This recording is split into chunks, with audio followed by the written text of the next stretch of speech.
Welcome to the Brent Gove podcast with co-host Eric Lofholm. We are building 1 million agents in 100 countries in 10 years. Now, here's your host, Brent Gove.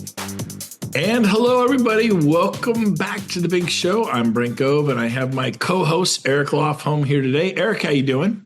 Hey, Brent, I'm doing great. Excited to be with you today. We've got a relevant and exciting topic for all of our audience, how to get price adjustments on your listings. And I know that's really important right now with what's happening in the market. So get us kicked off with some of your strategies on what to do. Yep. So we're seeing nationwide, even up in Canada, throughout the U.S., that listings are languishing. They're sitting on the market. Buyers aren't overly excited to buy at these, 6.5%, 7% interest rates.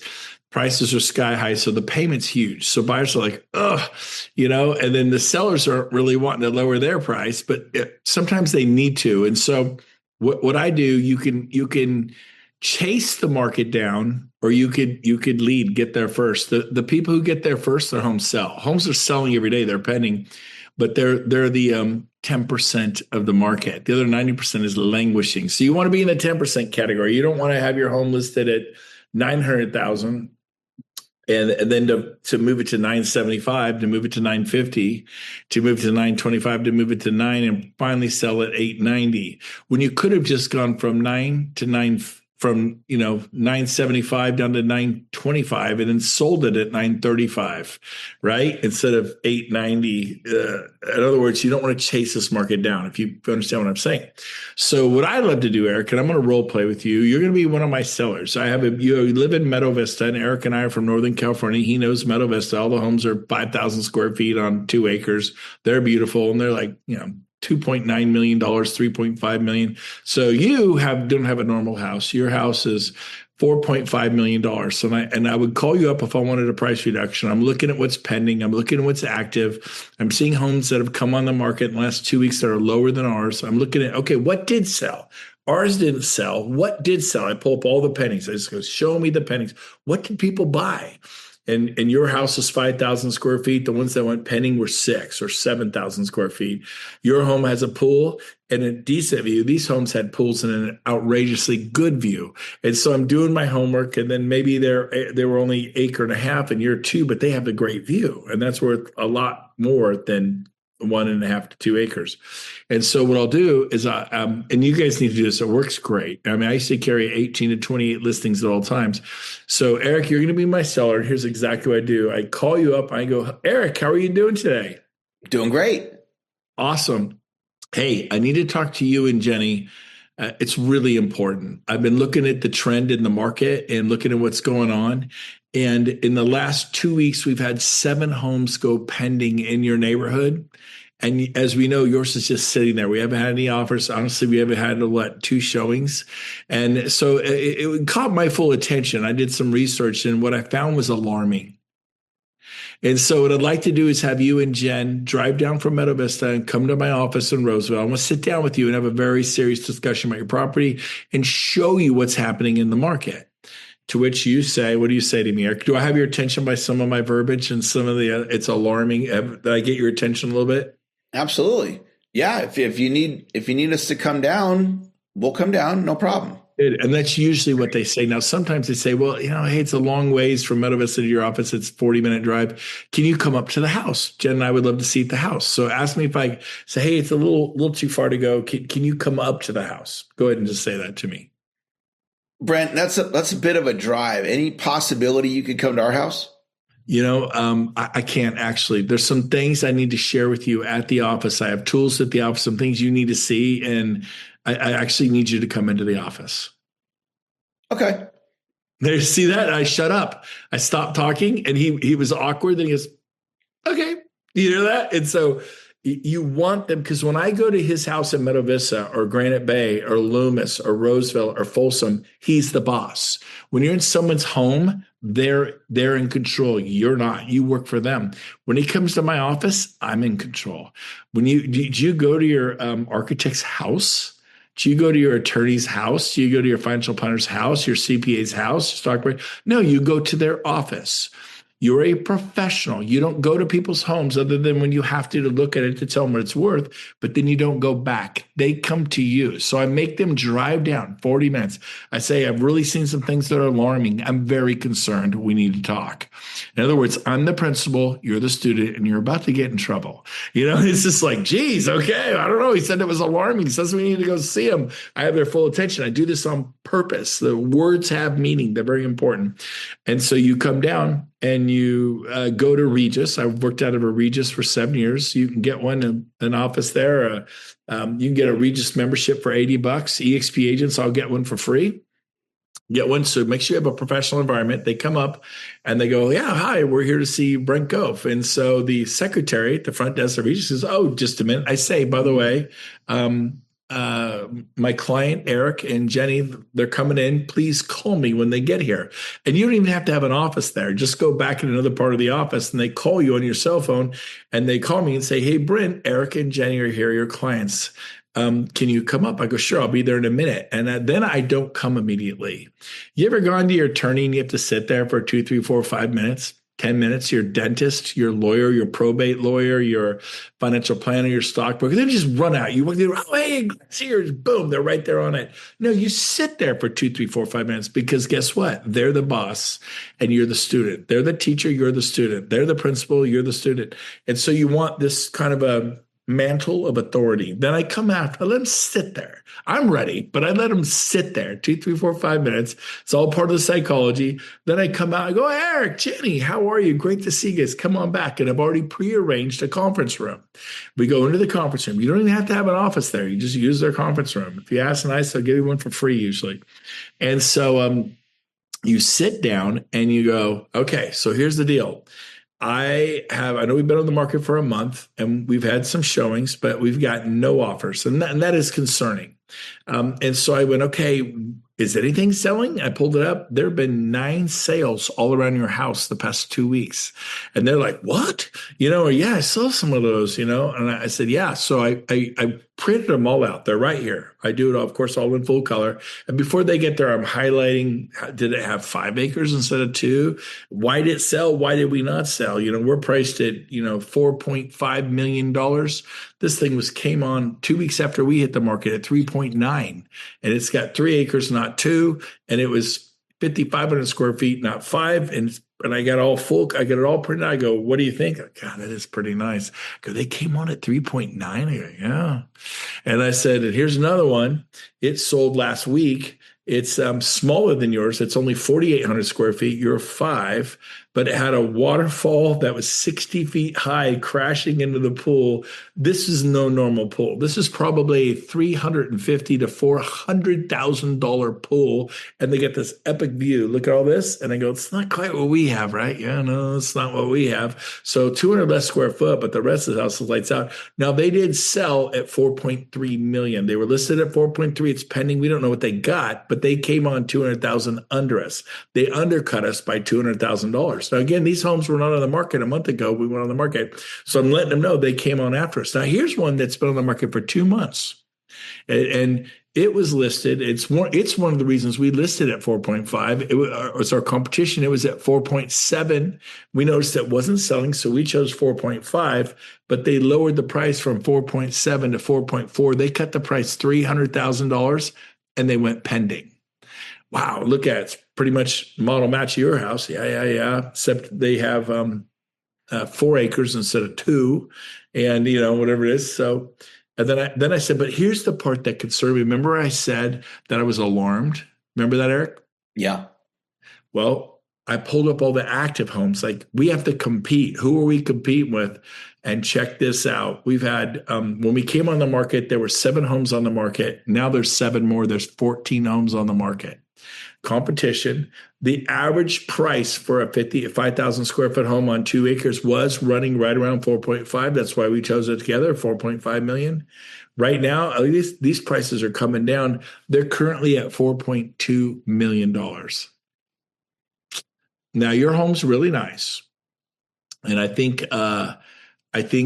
we can outsell the majority of these homes, but bottom line is the market's very fluid. Everyone write down that word fluid. The market's very fluid. It's growing, it's changing, and you don't want to chase it down. You got to lead. So I'm going to recommend you adjust the price. So based upon the data, where do you think we should? I have my thoughts, but I make them. Well, we don't know. Tell me you don't know, Brent. We want to know what you think. Say that to me. We're not really sure, Brent. What do you think? I'm going to tell you what I think, but actually I want to hear from you. You're looking at the actives, you're looking at the pendings. What is this data telling you? If you were me, what do you see? And then I make them tell me. Do not tell them. That is a bear trap. Wham, right around your ankle. They're going to get pissed. And so, Eric, here it is. The average price now is about $4.2 million for this 5,000 square foot home on two. And I know a month ago it was up around 4 or 5, but this market is fluid. It's moving. It's actually going down because interest rates are high. So, and then you've seen the pending. We did have one that was 4.4 million or 4.3 million, pretty good, closer to us. But everything else is trending actually down to about averaging about 4.1. That one was a stupid good deal at 3.9 million. We saw that one. But they're all around 4.1 on an average, and they're very similar to yours. We're at 4.5. We don't want to chase this market down. You look at the active and the pending. What do you think, Jenny, Eric? What do you guys think? I want a number out of you guys. 4.2. Perfect. So there it is. I would have said 4.25. I would have said 4 point, and they would have said, great. So he gave me an extra 50,000 off because I didn't open my big mouth. And he's going to look at that data. Sometimes they go, it looks like we need to be. We really want to sell. Let's drop it to 4.1. I've had them shocked being dropped the price $400,000. But you got to set it up. You have to do your homework. You have to look at everything that went pending. Your 5,000 square. This thing is 7,500 square feet. Of course, it's sold for 4.4. Right? This thing is 5 acres. We have 2. Of course, it sold for 4.3, and it came in after we came on the market. And yeah, this one's been on the market for 3 months, but they cut the price 500,000 from 4.8 million to 4.3 million, and they sold. So I'm glad to hear you say that. I agree. 4.2 million is great. I'd really like to see it around almost 4.1, but hopefully they'll fight over it. But this is going to get people's attention. When we go from 4.5 to 4.4, it's a big yawn. 4.3, maybe 4.2. You did something that's going to get the attention of the market. All we need is 2 buyers to fight over it, and then we can push it back up. So I get some paperwork here, but if you're good with it, it is Tuesday. It's good to do it today because I can put it in the computer tomorrow. And then it goes out to all the websites, and that takes 24 to 48 hours. So Wednesday, Thursday. So ready when people start searching for property weekend, they're all going to see this $4.2 million price change, which is really a positive thing. If I wait till Thursday or Friday to do it, by the time it assimilates all the websites, it's assimilating Saturday and Sunday. We miss the weekend. So it's really important that we do this tonight. Have a 1-page piece of paper. It's a modification of terms, and we simply are putting the price, adjusting the price. Never say the word lowering, you guys. No, we're not lowering. We're simply adjusting the price to where it needs to be in this market. We're not reducing the price. We're not lowering the price. We're adjusting the price. You got to learn how to talk to people. And then they go, okay, let's do it. And then the other thing I will say is if you communicate with them almost daily, send them a text, anything. Hey, I was talking to an agent today. They're going to try to bring a client up there. Hey, I was looking online today. We had another 60 hits online. There's client hits, agent hits. I don't tell them the difference. I go, man, we're up to 278 hits now. My marketing's working great. And then sometimes they get a little peeved and they'll go back and they'll say, and let's say you haven't had any showings in 7 days. So you're kind of mad. I tell you, I've got 278 people have clicked on it. Look at the pictures. They're first class. It's beautiful. Get a little toasty with me, Eric, and say, but I know you say your marketing's working, but no one's coming. Say that to me. You kind of like be a little irritated in your voice because they will get toasty with you sometimes. Brent, I hear what you're saying. You're just filled with optimism, but where are the offers? Well, we're the showings, right? We don't get offers, so we get showings. We haven't had any showings, and that. So exactly. So I'm really concerned about that. I'm alarmed about it. So what this is saying to us, the fact that there are 270 people who've seen it.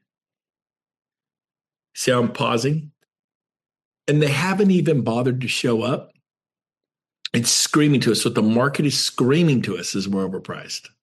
They're not even shooting us up. They're not even coming to look at it. We need them to look to get offers. So they're not even coming to look. So we have to lower this price. And if I'm feeling really confident, I might even say, yeah, 2 months ago, 4.5 was looking good. This market is shifting. I think it needs to be 3.9. I've gone for $600,000 price reductions. A lot of you are like going, the median price of a home in the U.S. is $516,000. So maybe the home's listed at 575, and I'll show them all the stuff. We go, we need to go to 540. We need to go to 540 now. You got to be confident. They're looking for confidence. They're not like, well, maybe we could do this. No, we need to do this. We need to do this now. That's my opinion. Now, sometimes you show them all the data and go, what's this telling you? And you're thinking 540. They go, God, we need to be at 525. I said, I think you're right. Let's go to 525 and let's create a bidding war. Now, the other thing I would do to help get the home sold is make every buyer an offer from the seller. How do you do that? So Eric, pretend you're a buyer now. You just looked at my home for $4.5 million and you hate it. And you're the buyer's agent. You work for Coldwell Banker. I call you up, Eric. What'd you think of the house on Honeycutt Drive up in Meadow Vista for $4.5 million? I saw that you went and showed my listing. I'm getting feedback from my seller. What'd you think? Tell me that they hated it, Brent. They absolutely hated it. My client has zero interest in the property. Okay. What was it that was such a turnoff? Make something up. We wanted a certain number of bedrooms, and it's a little bit too small for my client. Got you. Now, you've been out looking at homes in this price range. Have you looked at 5, 10, 15 homes in this price range? Say, yeah, man, I've seen 20. Yeah, we've seen a bunch. Okay, so you kind of know it. So level with me. Where you think we're at on the price? Do you think we're crazy 4.5? Do you think we're okay? What do you think about the price? Tell me I'm fine. You're fine. You'll get it. I think the price is okay. We didn't have a problem with the price. Okay. Let me circle back in this way, because I know people are sometimes afraid to tell you what they really think. I know I've told agents what I think, and they're like, you're not from around here. You're not very smart, are you? So you're kind of like, oh, your price is fine, So I'm going to reword that question. I literally will say this to agents from Remax and Coldwell Banker or Compass and Sotheby's. If I were to put you in a contest for $1 million price and you had to guess like how many beans are in a jar of beans, how many jelly beans, where do you really in your heart of hearts see this home selling? You've seen 20 homes. You've seen the pricing. Where if you had to really, really and if you get it right, you get $1 million cash prize. Where do you really see this house selling at? Probably 200,000 lower than what you have. 4.3. Okay, so this is a guy who just told me, oh, you'll get it, 4.5, you'll get it, it'll be okay. And we do that because you get yelled at by listing agents when they're asking to give you feedback, and you give them feedback. They're like, well, you're crazy. You're not from around here. So when I push them, I come back around and say, for a price for $1 million, he just told me to not write down. Eric Lofholm, Coldwell Banker, seen 20 homes. He says we're crazy. We're only going to get 4.3 in his opinion. I do it with every single showing. Cindy Lofholm from Century 21 says 4.1. Tim Thompson from Windermere Hearst says 4.2. Bob Chantel, one of the top agents in the area, he says 3.9. And I go, here's the feedback. Don't shoot the messenger. Here it is. They're like, oh my gosh, we're way over the top. So I do that. But then I also do this. I said, let me ask you a question, Eric. I know they hated it. Would they like it better at 3.9 million? Say, no, it just didn't have enough room. Say that to me. Yeah, it's just a little bit too small for the client. So did you guys hear what I did? I just lowered the price $600,000 from 4. Now I didn't lower the price. I said, would they like it better if my sellers were willing to sell 3.9? He says they don't. I go, what if they were willing to let it go for 3.5? And then you say, either, God, I'll talk to them.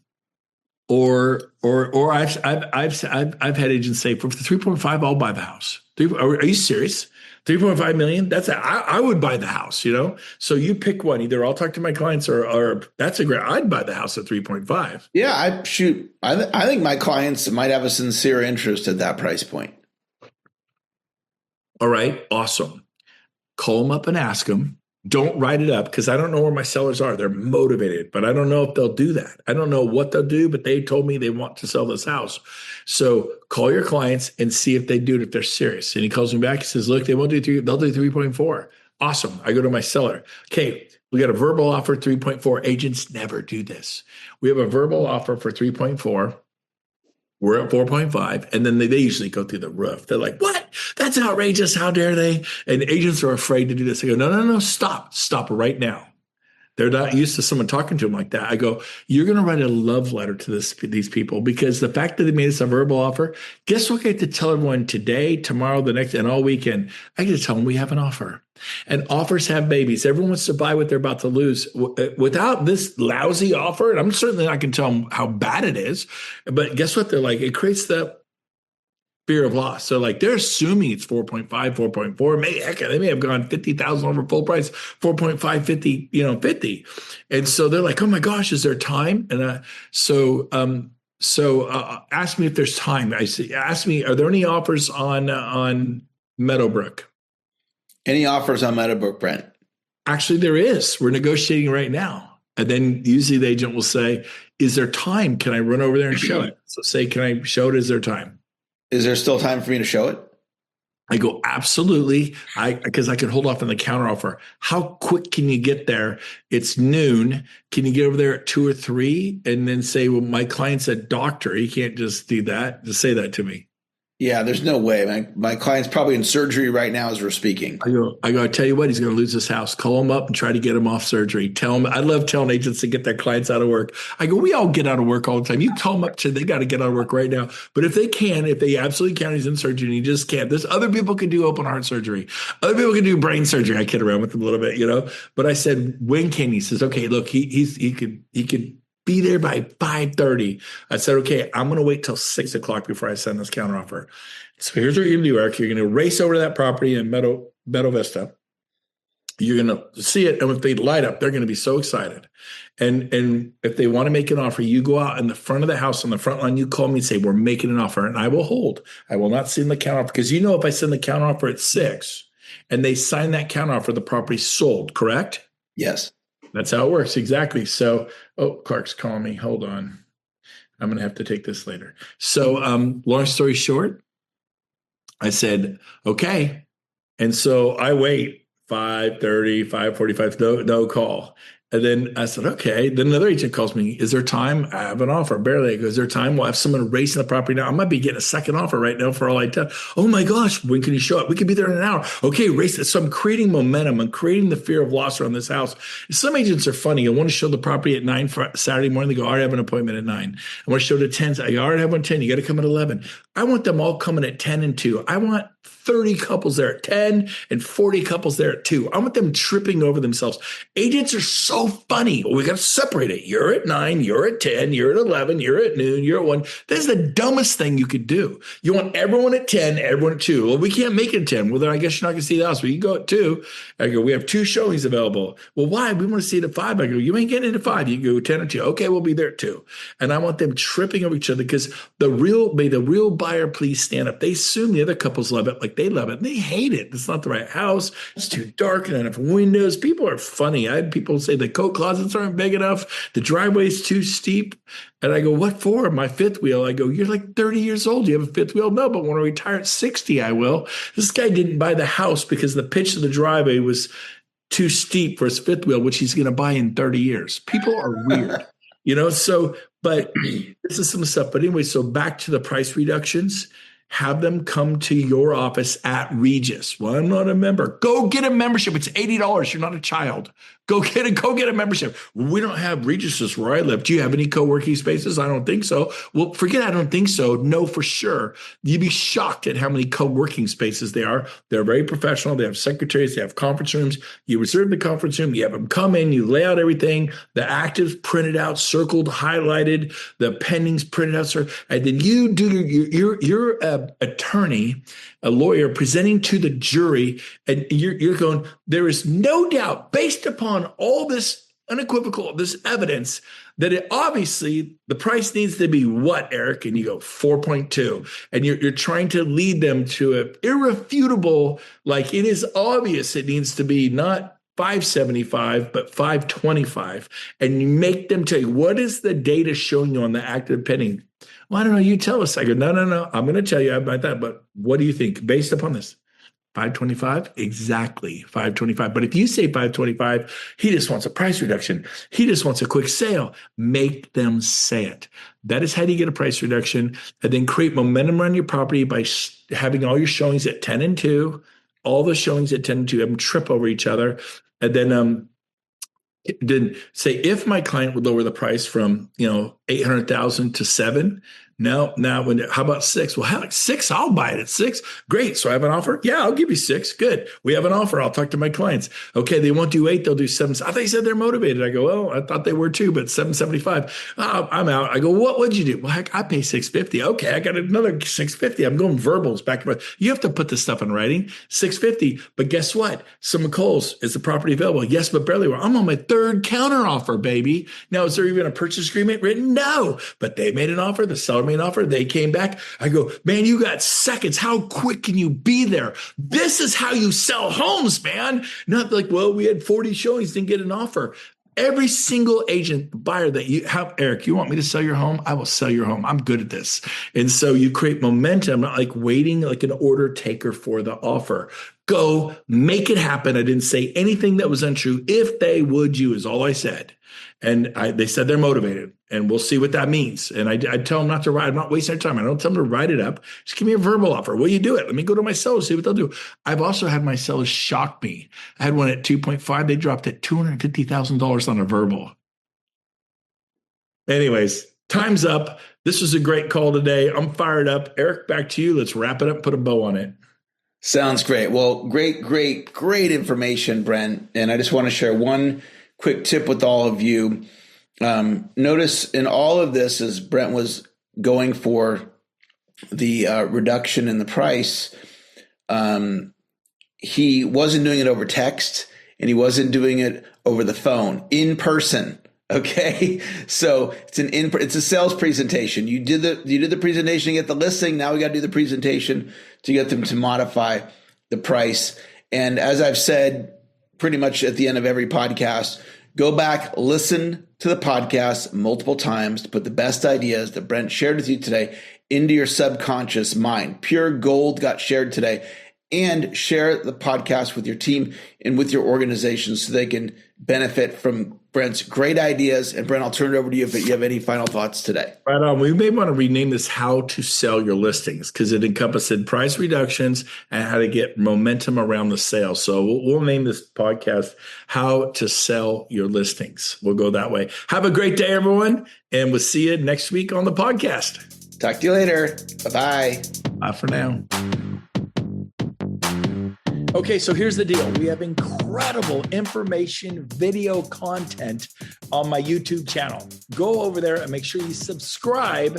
And it's vital that you ring the bell. If you ring that bell every time I put out new content, it's actually going to notify you, and you can get the latest and greatest of what's happening at EXP. Now, don't forget to like me on Facebook, so you can also get that content, and then follow me on Instagram. We're hitting everybody high, low, and in between. We're trying to get the information out there so you can build big businesses, revenue share organizations. So go to YouTube right now. Please subscribe and ring that bell. Like me on Facebook and follow me on Instagram. We'll see you out there.